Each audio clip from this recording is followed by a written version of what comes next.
आदरणीय रविशंकर प्रसाद जी उपस्थित हैं। हमारे मत में साथ ही भारतीय जनता पार्टी की वरिष्ठ नेत्री, पूर्व में विधायक और भारतीय जनता पार्टी बिहार प्रदेश की प्रवक्ता आदरणीय उषा विद्यार्थी जी, प्रदेश के प्रवक्ता संजीव मिश्रा जी, राष्ट्रीय मीडिया के पैनलिस्ट और इस लोकसभा चुनाव की दृष्टि से झारखंड और बिहार का कोऑर्डिनेशन देख रहे धनंजय गिरी जी भी उपस्थित हैं। मैं विनम्र निवेदन करता हूं आदरणीय रविशंकर प्रसाद जी से कि आज के इस महत्वपूर्ण प्रेस वार्ता को संबोधित करें।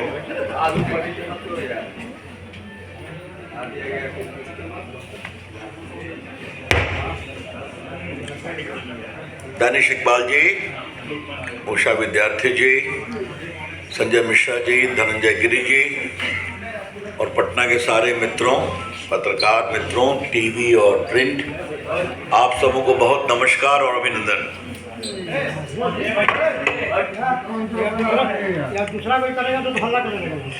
आपने ठीक कर लिया अपना।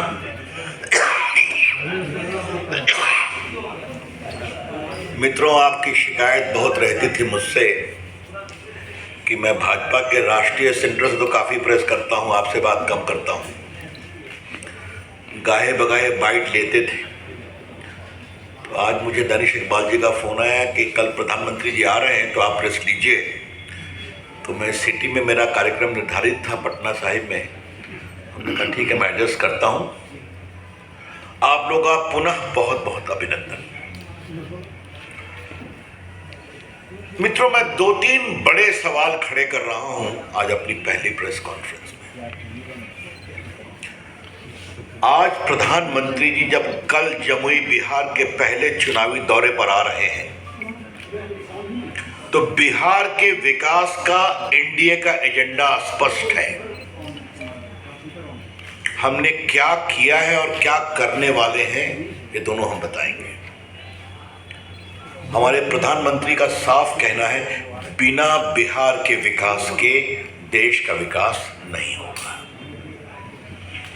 और आपने देखा होगा अभी प्रधानमंत्री जो आए थे औरंगाबाद, बेगूसराय और बेतिया, तो लगभग 85,000 करोड़ की योजनाओं का या तो उन्होंने उद्घाटन किया या शिलान्यास किया। ये इंडिया गठबंधन से मेरा पहला सवाल ये है, बिहार के विकास का आपका एजेंडा क्या है? On behalf of the BJP and the NDA, और वो बहुत इंपॉर्टेंट है। अपोजिशन के अलायंस के लोग एक बात का जवाब दें कि आपके विकास के एजेंडा में सब बिहार के लोग हैं या कुछ जात के लोग हैं। और ये बात हम बहुत गंभीरता से कहना चाहते हैं। लालू प्रसाद जी की सरकार में हमने एक बात देखी है कि सड़क वहीं बनती थी जहां उनके वोटर थे, जहां नहीं थे वहां नहीं बनती थी। आप भी जानते हैं, मैं भी सांसद रहा हूं, लड़ना पड़ता है। आज, और ये बात मैं बिहार के लोगों को बहुत गर्व से कहना चाहता हूं, अगर 80 करोड़ लोगों को राशन मिला तो सबको मिल रहा है, और कोरोना का टीका लगा तो सबको लग रहा है। और अगर हर गांव में बिजली गई, भारत सरकार, नीतीश कुमार की सरकार दोनों ने काम किया तो हर गांव में बिजली गई। अगर ग्रामीण सड़कें बन रही हैं तो हर में बन रही है, अगर नेशनल हाईवे बन रहा है तो हर जगह बन रहा है। इसे कहते हैं समावेशी विकास। तो हमने अपने समावेशी विकास के बारे में क्या किया ये बताया और आगे यही करेंगे। आपने क्या किया आप बताइए। हम परिवार के लिए खूब करते हैं, इसमें कोई शक नहीं है। लालू प्रसाद जी किसको बनाते हैं मुख्यमंत्री, किसको लड़वाते हैं, ये उनका विषय है। लेकिन क्या लालू प्रसाद जी कभी इस बात की चिंता करेंगे कि उनके समाज के और उनके विधायकों में कोई साधारण यादव एमएलए उनका मुख्यमंत्री बन सकता है? मैं इस बात को बहुत गंभीरता से उठा रहा हूं। तो ये सामाजिक न्याय का छलावा है। It is a deception on the plea of social justice. वो बात करते हैं अल्पसंख्यकों की, उनके पार्टी में बहुत से अल्पसंख्यक नेता भी हैं ना, कभी उनको मुख्यमंत्री की बात बनाने की सोच सकते हैं क्या? तो बस वहां अपने, नहीं तो पत्नी, नहीं तो बेटे। एक तरफ ये नैरेटिव है और एक तरफ नैरेटिव ये है कि एक गरीब परिवार में पैदा हुए नरेंद्र मोदी प्रधानमंत्री बनते हैं, साधारण कार्यकर्ता हमारे सम्राट जी और विजय बाबू डिप्टी चीफ मिनिस्टर बनते हैं, इसके पहले Sushil Modi deputy chief minister थे, हमारे ऐसे लोगों को केंद्रीय मंत्री बनाते हैं। ये बहुत सोचना जरूरी है। जरा शांत रहें, उधर हमारे में थी। ये जो है ना, और ये एजेंडा हम बिहार में रखेंगे, बिहार के प्रामाणिक विकास, जिसमें आर्थिक विकास है, जिसमें सामाजिक विकास है, जिसमें प्रामाणिक सामाजिक न्याय है, वो नरेंद्र मोदी की अगुवाई में ही बिहार में आएगा। ये 3 बातें मुझे आरंभ में टिप्पणी करनी थी। मित्रों, मैं आज आपके सामने कुछ मोटी बात कहना चाहता हूं। बिहार के लिए नरेंद्र मोदी सरकार ने क्या क्या किया है। 2 सेंट्रल यूनिवर्सिटी आई है या नहीं आई है, मुझे बताइए। बोधगया में और मोतिहारी में पूसा एग्रीकल्चर यूनिवर्सिटी में। नेशनल हाईवे का जाल बिछा है कि नहीं बिछा है। आज मैं पटना का सांसद, मुझे गर्व होता है। पटना में मेट्रो आई कि नहीं आई, आप मुझे बताइए। भारत सरकार ने 450 करोड़ दिया, बाकी प्रदेश सरकार ने दिया। पटना से वंदे भारत चली कि नहीं चली? एक कलकत्ता के लिए, एक रांची के लिए, एक अयोध्या के लिए। और मुझे अश्विनी वैष्णव ने प्रॉमिस किया है, जिस दिन स्लीपर का वंदे भारत चलेगी, पहला पटना दिल्ली पटना को मिलेगा। पटना के स्टेशनों का और अमृतकाल योजना में बिहार के स्टेशनों का उत्थान हो रहा है कि नहीं हो रहा है, आप मुझे बताइए। तो क्या रेलवे, क्या नेशनल हाईवे, बरौनी फर्टिलाइजर को 20 साल से बंद था ना, प्रधानमंत्री ने कहा था ना, आज वो शुरू हो गया कि नहीं? तो प्रधानमंत्री कहते हैं कि शिलान्यास भी मैं ही करता हूं, उद्घाटन भी मैं ही करता हूं। अभी जब प्रधानमंत्री आए थे तो मैं देख रहा था, मैं भी कभी कभी, पटना की बात कंप्लीट कर दूं। पटना में महात्मा गांधी से तो टूट रहा था ना, याद होगा आपको, मेरी पत्रकारों को जानना जरूरी है। 6 लेन का पुल वहां बन रहा है, क्योंकि महात्मा गांधी का सेतु कांग्रेस डिजाइन का था, 40 था, वो हवा के ऊपर धस जाया करता था। दुनिया में 2 ही पुल बना था, एक मेक्सिको में और एक हमारे पटना में। उसको तोड़ा जा रहा था। वो दिल्ली गए, गडकरी से मिले, पीएम से मिले कि पहला बिट है, इसको बनवा दीजिए। तो मजाक में कहे, उसके बगल में तो 6 लेन बन रहा है। 1700 करोड़ रुपया से महात्मा गांधी सेतु बना, बगल में 6 लेन। छपरा और पटना का तो जेपी सेतु आप जानते ही हैं। उसके बगल में अभी प्रधानमंत्री आए थे औरंगाबाद में, तो 6 लेन पुल का उद्घाटन शिलान्यास किया उन्होंने, जो एम्स पटना से जाएगी और जाते हुए फिर सोनपुर छपरा होते यूपी चली जाएगी। तो आज गंगा जी के ऊपर पटना में 4 पुल है। मैं पटना में TCS ले आया ना, टाटा कंसल्टेंसी सर्विस। पटना में एम्स ऑपरेशनल हो गया, अटल जी के समय से पेंडिंग था, मोदी जी की सरकार ने। वहाँ कैंसर का इंस्टीट्यूट भी, ट्रीटमेंट भी शुरू हो गया है। तो पटना में मेट्रो, एक बात तो मैं बताना ही भूल गया, मैं लगा हुआ था, मुझे सफलता मिल गई है। NH30 जाम रहता है ना, आप लोग आते हैं, तो अनीशाबाद से एलिवेटेड सड़क 1000 करोड़ रुपए की योजना से मैं बनवा रहा हूँ। और मैं कृतज्ञ हूँ गडकरी जी को, माननीय प्रधानमंत्री जी और गडकरी जी का, ने सहमति दे दी है। उतरेगा दीदारगंज, जाइए आप, चल निकल जाइए NH30 में आगे बख्तियारपुर, बाढ़, राजगीर। तो पटना के ही इंफ्रास्ट्रक्चर के लिए बड़े बड़े काम हो रहे हैं। और कितना आपके बड़ा बड़ा सफाई का सेंटर बना है पटना में, प्रधानमंत्री ने उद्घाटन किया सैकड़ों करोड़ से। मैं आपको गिनाने की आवश्यकता नहीं समझता, कई बातों को आप जानते हैं। पटना एयरपोर्ट मैं बताना ही भूल गया, लगभग 1400 करोड़ रुपए की पटना एयरपोर्ट बन रहा है कि नहीं बन रहा है, बताइए आप। वहाँ नए टर्मिनल बनने जा रहे हैं, 3-4 महीने में शुरू हो जाएगा।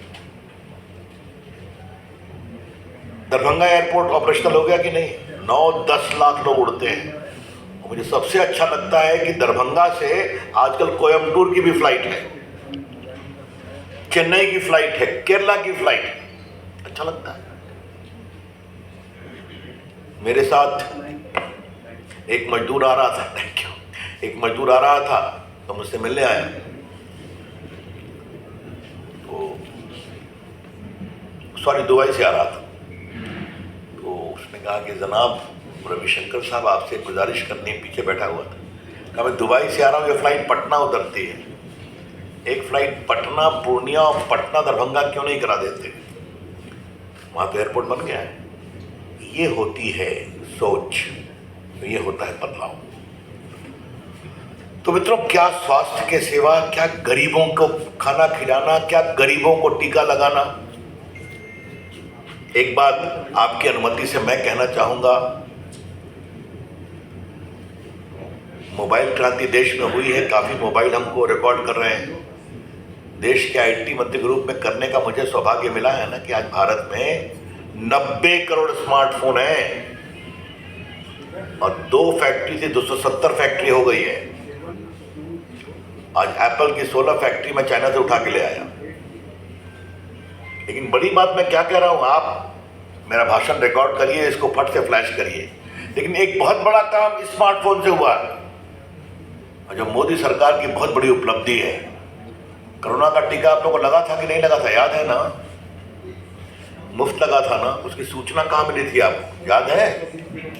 मोबाइल पे आई थी। और आपकी शुभकामनाओं से देश के टेलीकॉम मंत्री के रूप में यह काम मैं ही देख रहा था। हमारे प्रधानमंत्री ने कहा जब इतना मोबाइल फोन है तो देश में खबर करो कि आपका पहला टीका कहाँ लगेगा, कब लगेगा, दूसरा टीका कहाँ लगेगा, कब लगेगा, बूस्टर डोज कहाँ लगा है, कब लगेगा। 220 करोड़ डोज लगा और सब देश के मोबाइल पर उपलब्ध था। हमने राज्य सरकारों से बातचीत किया, हेल्थ विभाग से, तो काम हो सकता है और हमने करके दिखाया है। लालू जी आपने क्या किया है, क्या एजेंडा है आपका? कांग्रेस आपका एजेंडा क्या है? मोदी जी को गाली पढ़ना आपका एजेंडा है तो हम जानते हैं। बिहार के विकास का एजेंडा क्या है आपका, बताइए, हम जानना चाहेंगे। हमने तो जो किया करके बताया, आगे और करेंगे। तो मित्रों, हम बिहार के विकास के प्रामाणिक एजेंडा को लेकर चल रहे हैं और हमारे प्रधानमंत्री जी की बहुत बड़ी प्रतिबद्धता है कि बिहार के विकास के बिना देश का विकास नहीं होगा। और आपने देखा होगा, ईस्टर्न इंडिया का विकास हो, बिहार, उड़ीसा, बंगाल में तो समस्या है, आपको पता ही है, वहाँ भी विकास की कोशिश होती है तो लड़ाई होती है। नॉर्थ ईस्ट, ये होता है समावेशी विकास। तो मित्रों, हमारा ये एजेंडा है। मुझे एक और बात करनी है कि विरोधी पक्ष के लोग थोड़ा सा सीखे, जनता का मूड क्या है। आप 14 में हार गए, आप 19 में हार गए, आप 24 में भी हारेंगे, आप मध्य प्रदेश हार गए, आप छत्तीसगढ़ हार गए, आप राजस्थान हार गए। बार बार जो संवैधानिक संस्थाओं पर हमला, चुनाव आयोग पर हमला, न्यायालय पर हमला और आप पर हमला करते रहते हैं ना, राहुल गांधी एंड कंपनी। तो आज मुझे एक सवाल पूछना है इन इंडिया गठबंधन वालों से। मैं बड़ी ईमानदारी से सवाल उठा रहा हूं, उसका ईमानदार जवाब दीजिएगा। हम जीते चुनाव में तो ईवीएम खराब और आप जीते तो ठीक, ऐसा कैसे चलेगा भाई? 10 साल मनमोहन सिंह प्रधानमंत्री रहे, ईवीएम का वोटिंग हुआ था। ममता जी 10 साल से मुख्यमंत्री है, ईवीएम से वोटिंग हुई है। अखिलेश यादव मुख्यमंत्री बने तो ईवीएम से बने। वामपंथी केरला में राज कर रहे हैं तो ईवीएम से राज कर रहे हैं, उनको वोट मिला। तो हमको वोट मिले तो ईवीएम खराब, उनको वोट मिले तो ठीक है। अभी कर्नाटका में जीते कांग्रेस पार्टी, अभी हिमाचल में जीती कांग्रेस पार्टी। ये क्या फतूल का तर्क है? इतने हताश हो गए तो उनको अगर वोट नहीं मिलता तो हम क्या करें? अगर राहुल गांधी, लालू प्रसाद और इस गठबंधन को जनता वोट नहीं देती तो हम क्या करें? वो ये नहीं समझते जनता इसलिए नरेंद्र मोदी को वोट देती है कि नरेंद्र मोदी ने एक ईमानदार शासन किया है। जनता इसलिए वोट देती है नरेंद्र मोदी को कि नरेंद्र मोदी ने गरीबों की चिंता की है, पिछड़ों अति पिछड़ों की चिंता की है। नरेंद्र मोदी की वोट इसलिए देती है कि एक फ्रेजाइल इकोनॉमी थी, पॉलिसी पैरालिसिस मनमोहन सरकार में, आज नीति, नीयत, नेता स्पष्ट है। तो भारत की अर्थव्यवस्था दुनिया की 5वीं हो गई, 30वीं बनने जा रही है। आतंकवाद के खिलाफ सख्त कार्रवाई और आंख दिखाने वाले पड़ोसियों के खिलाफ सख्त कार्रवाई। सनातन का सम्मान और प्रभु राम का सम्मान, जब ये उद्देश्य लेके चलते हैं नरेंद्र मोदी जी तो जनता विश्वास करती है। और आपका आलम क्या है? मैं तो रामलला जी का वकील था तो मुझे बुलाया गया था, तो मुझे लग रहा था कि लास्ट में सोनिया गांधी, राहुल गांधी आ जाएंगे। लालू जी पर हमको डाउट था, आप कोई नहीं आया, आपको बाकायदे निमंत्रित किया गया था। तो वोट बैंक पॉलिटिक्स कितना जकड़े हुई है विरोधी गठबंधन को कि वो किसी सीमा तक जा सकते हैं।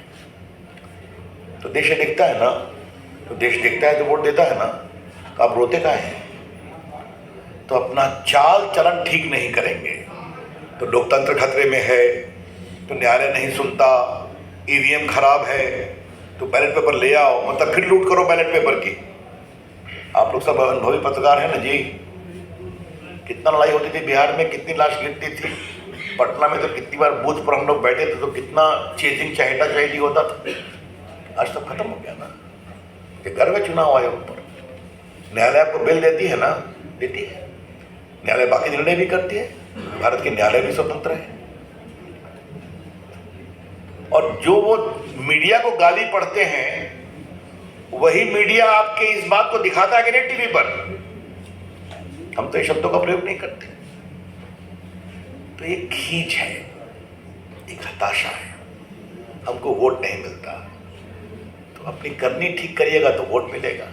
तो करनी ठीक नहीं करते हैं और मीडिया को गाली, न्यायालय को गाली, संविधान को गाली, चुनाव आयोग को गाली, देश देखता है। और मैं उम्मीद करूंगा कि बिहार में इराक बंद होगा। संवैधानिक संस्थाओं पर बेशर्मी भरा आरोप लगाना और हमला करना बंद करे इंडिया गठबंधन। इस देश लोकतंत्र पर हमें नाज है, बहुत नाज है। दुनिया को भारत के लोकतंत्र पर नाज है, क्योंकि दुनिया देखती है। क्या देश का गरीब आदमी जानता है कि केंद्र में किसको वोट देना है, प्रदेश में किसको वोट देना है? तो मैं इन लोग से आग्रह करूंगा, कृपया करके देश के मतदाताओं को समझाइए। अब आप मतदाताओं को नहीं समझा पा रहे हैं तो हम क्या करें? अब जाके हम उनके लिए वोट मांगे तो हम करने वाले नहीं हैं। तो मुझे लगा कि आज ये बताना जरूरी है। मित्रों, प्रधानमंत्री जी कल आ रहे हैं, उनका बहुत स्वागत, उनका बहुत अभिनंदन। और प्रधानमंत्री जी आएंगे और मुझे पूरा विश्वास है कि उनके